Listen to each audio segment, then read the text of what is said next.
Hey, hello everybody, welcome to the sound test room. Okay, so today we're going to take a look at Reaktor 6, but not like conventionally. I'm not going to go through everything about Reaktor 6. That's not really the point of this video. The point of this is about stepscaping, how to build a stepscape. Now, obviously it's called a stepscape because you can see there are various sounds added at steps, and at any points you like, you can add things above the stairs or below the stairs, or steps if you like. I've used Reaktor 6 for this because it's amazing, the sounds. Now, recently I'm using Prism as well, so in the end I shall add some more bits and pieces with Prism. But recently, let me give you an idea, a little bit of history behind this. Okay, so stick with it. I've recently become pretty disillusioned with conventional songwriting from my perspective. Written, recorded hundreds and hundreds of songs, and I'm a little bit unless I'm collaborating with Colin Powell. I tend to now stay away from conventional songwriting. I'm much more into improvisation, and strange and bizarre sounds really interest me lately too. And I'm working on an album with a friend of mine called Tosborn, which this actual track will probably end up on. And Toz is great because I'll send him pieces of complete madness, and he will send pieces of complete madness to me, and he will add bits and pieces, and I will add bits and pieces, and we come up with just craziness. It's great, but it's brilliant because it's all about the sounds, and for me, it's all about keeping the listener interested. It's not some sort of indulgent madness. But this is very simple. It's easy to do. You kind of don't need to worry too much about melodic content. Although there is a melodic section in this because I felt like putting one in here. But it's all about interesting sounds and keeping the listener interested over a period of time. Hence, you'll see that sounds change. Now you can throw pretty much any sounds into a soundscape or a metascape or a stepscape. You can do whatever you like, but try to have some thought. Also important for me was space. I don't mean space up in the sky. I mean space in the music. So reverbs. There's beauty just in a reverb. Is that the first section of this just ends, but it has a beautiful reverb. Now, don't ask me exactly what instruments we use because I've forgotten now, but a lot of it was Prism, Micro Prism, Carbon, all of it, well, from Reaktor, Reaktor 6, Reaktor, they were all in Reaktor 5 as well. But I'm going to play this thing as well, so stick around, and I really hope it's an interesting experience, but because that's what it's supposed to be. I don't know what Toz will end up adding, bits and pieces. But that's another thing, isn't it? Because it's great when it comes back to me. It's really nice to hear this. So this is called We'll Meet at the Bloodstream, and also try to keep the titles fairly humorous or weird, if you like, because I think the title's as interesting as the music sometimes. But yeah, it's designed to be listened to and enjoyed. It's not going to appeal to everybody because this type of thing doesn't. It's kind of avant-garde, experimental. But that's the path that I feel myself being led down now at the ripe old age of 52. I've done all the rest of it, and I just want to experiment with the nice weird stuff. Also, as well, I'll use a lot of presets because I'm not a sound designer. I know how to program basic synths and stuff, but I'm not a sound designer. These guys who design the sounds for these are, and they're designing them for you to use, and you may want to tweak them a little bit here and there, but you should definitely use these sounds. If someone can do it better than me, then I'm quite happy to use those sounds as well, especially if they fit what I'm trying to do. Oh, one last point before I actually play this, and we'll add some more bits and pieces, is that what was my point now? I'm nearly there. Hang on a minute. It was about sound. It was about pre. I'm naff. It was about using presets. I can't remember what it was now. Anyway, well, I'll probably remember as I play it. But listen, the point is just the first part of this when you hang on, got some weird earth leakage going on with my mic. When you first hear this first section here, you'll hear that it ends and the reverb is lovely. It's just there. It's as important to the piece as is the actual track itself, is the actual sounds. But anyway, you'll see how it goes. It kind of just trundles along there, but the idea is it should hopefully keep you interested throughout the actual piece of music. I'm starting to ramble, so I shall just drop out the microphone and play the piece. I hope you enjoy it, guys.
there's the what's it the there's the track anyway. We'll meet at the bloodstream. Yes, we will. So anyway, by the way, if you like that, you'll love mine and Toz's album, which will be called Explorations into Fuzzy Logic. You should really like that if you like that. Anyway, right. So I keep getting this weird thing going on. Anyway, it's back again. What is that? Anyway, doesn't matter. Anyway, the thing is, so we're going to now look at Reaktor Prism to add some bits and pieces maybe to the actual thing. So there's a sound from Prism called Silver Bowl, and it's a marvelous sound. But you see what I mean? You can. I also remembered what I was trying to say at the beginning, as well as the fact that someone once said, these things are full of the most incredible, amazing sounds, but they're almost impossible to use in conventional music, and that is absolutely true. And this is why I'm trying to get away from conventional music and experiment with all this stuff. So I'm really sorry about this here, Thumb. I will sort it out.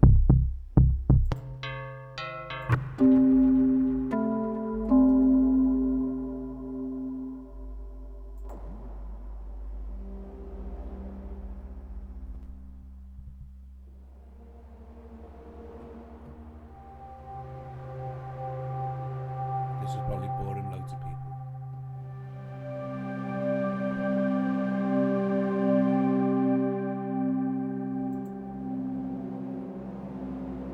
That's better. Okay, so I quite like that. So there's a little bit near the end here where I think that might work.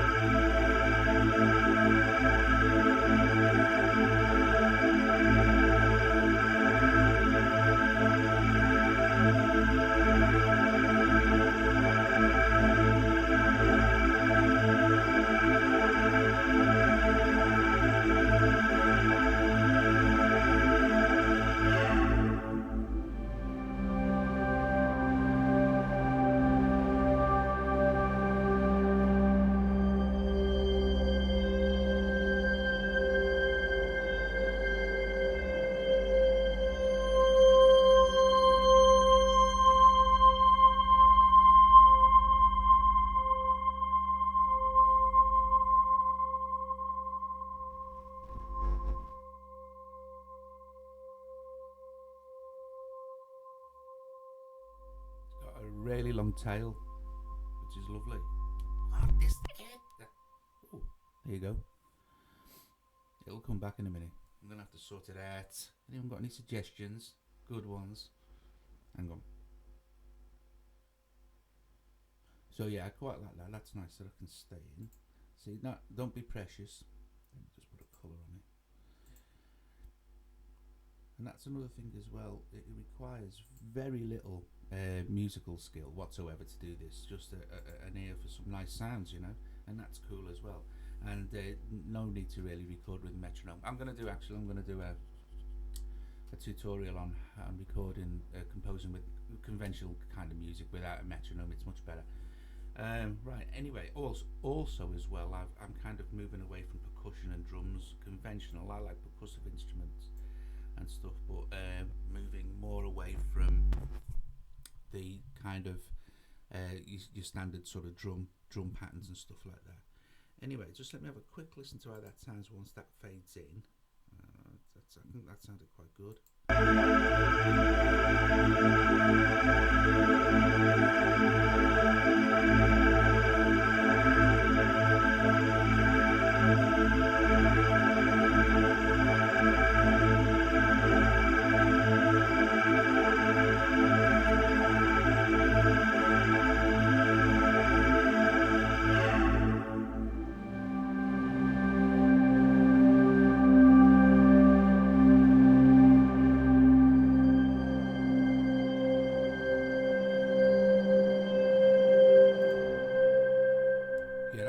Alright, so what I also do is, because my computer isn't the most powerful thing in the world, is after I've recorded each separate track, I just freeze it,